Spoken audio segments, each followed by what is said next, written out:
আমার প্রাণ গোবিন্দকে জাগাচ্ছে।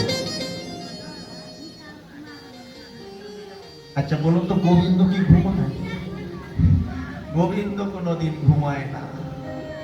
যেদিন ঘুমাবে আর থাকবো না সেদিন।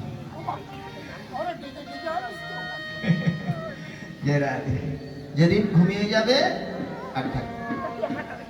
তাহলে গোবিন্দ ঘুমায় না, উনি তো ঘুমানোর ভান করে পড়ে আছে। এখন রাধারানী চরণ সেবা করছে। রাত্রিতে পায়ে ধরেছিল না গোবিন্দ? ছিলেন তো আপনারা?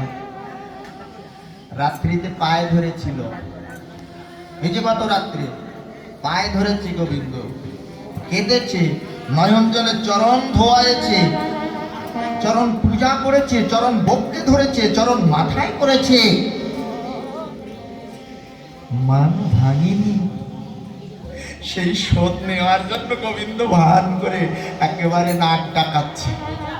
আর রাধারানী কি করছে? জাগো জাগো বধূ, তুমি না জাগলে কলঙ্ক হবে। এই গোবিন্দ শক্তি, এই বিন্দু শক্তি যার জাগ্রত হয় না, যে জাগাতে জাগে না,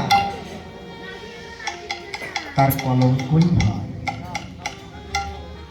আবার মীরা বলছে, কলঙ্কের কাটা যদি না বিদিল পায়ে, প্রেমের কি স্বাদ আছে বলে। যে ফুলে কাটা হয় না সে ফুল সৌন্দর্য বেশি দিতে পারে না।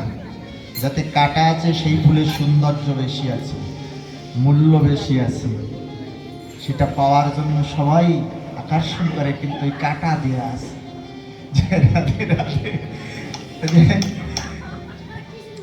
তো যখন যাচ্ছে না, যে রাধে যাচ্ছে না কেন? মনে মনে গোবিন্দ বলছে, স্বয়ং নয়ন মুদ্রিত করে বলছে, রাধে পায়ে ধরা নেব আমি, আজ পায়ে ধরার তুমি জাগালে মারি জাগিব না গো, পায়ে ধরা নেব আমি।